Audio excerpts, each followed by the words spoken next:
Salam Indonesia, Anda menyaksikan berita terkini bersama saya, Mades Sukadenekarang.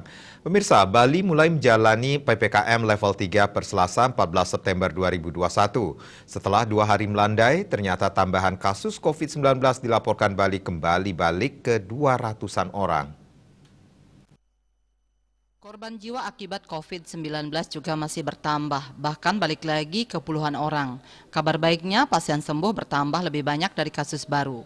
Jumlahnya hampir 3 kali lipat dari kasus baru. Menurut data Satgas Penanganan COVID-19 Bali, jumlah kasus mencapai 247 orang. Kumulatif kasus yang ditangani Bali mencapai 110.613 orang.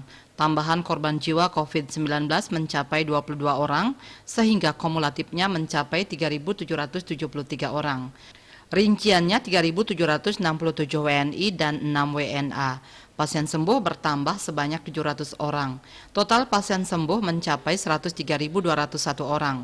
Jumlah kasus aktif sebanyak 3.639 orang. Terdapat 53 rumah sakit rujukan dan 366 tempat isolasi terpusat tersebar di seluruh kabupaten kota dan provinsi Bali. Dia Dewi, Bali Pos melaporkan. Untuk mencegah penyebaran COVID-19, ingat pesan Ibu selalu terapkan 3M, wajib memakai masker, mencuci tangan, jaga jarak, serta hindari kerumunan. Dengan penerapan perilaku 3M, Indonesia segera terbebas virus corona menuju Indonesia maju. Update terus informasi Anda dengan subscribe dan like YouTube channel Bali TV @newsbalitv. Tetaplah bersama Bali TV. Salam Indonesia.